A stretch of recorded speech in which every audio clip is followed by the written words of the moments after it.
Hi, hello, and welcome to Navina Vidya.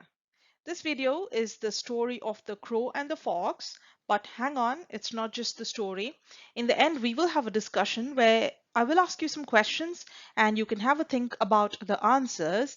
Then I'll tell you what I think about it, and we can see what we can learn from the story.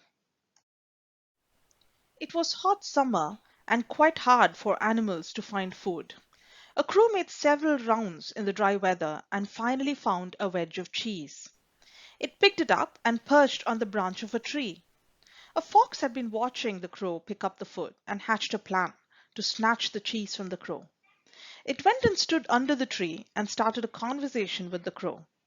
It began saying to the crow how beautiful its wings were and how pretty it looked.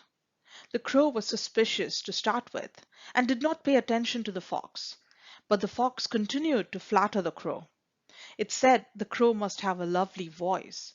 Now, the crow was very flattered and was keen to show the fox how beautiful it sounded. Without thinking, it opened its mouth to sing, and the cheese fell down. The fox gobbled it up and went away giggling, giving the crow a cunning smile. Let us look at what we can learn from the story. Do you think the crow was right to be suspicious about the fox at the start? Yes. After all, the fox is a stranger to the crow.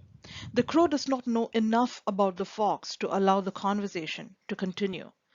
So, due to stranger danger, the crow was right to be suspicious about the fox at the start. Why do you think the crow changed its mind and wanted to prove itself to the fox? Because the crow got carried away by the sweet words the fox said.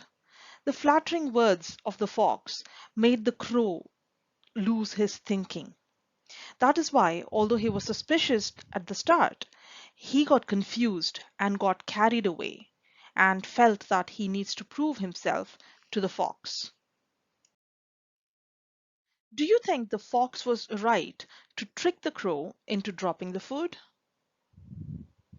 It certainly was not a kind way of getting food, isn't it? It was unfair on the crow.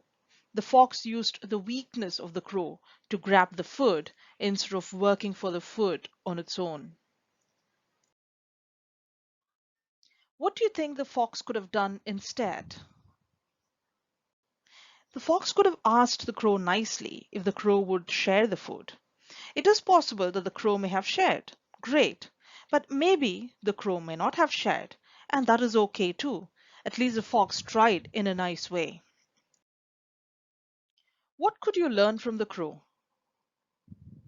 We can learn that we should not get carried away by sweet words, flattering, especially from strangers.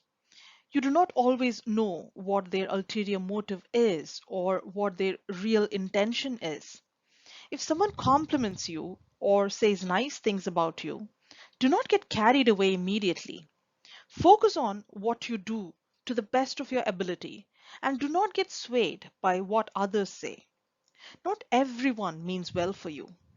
In this day of cyber friendship, we must remember this lesson. When it is difficult to trust people that we meet, it is much harder to trust people that we meet on our computers or our devices.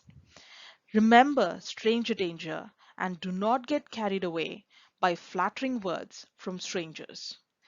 Apply your mind and continue being the best you.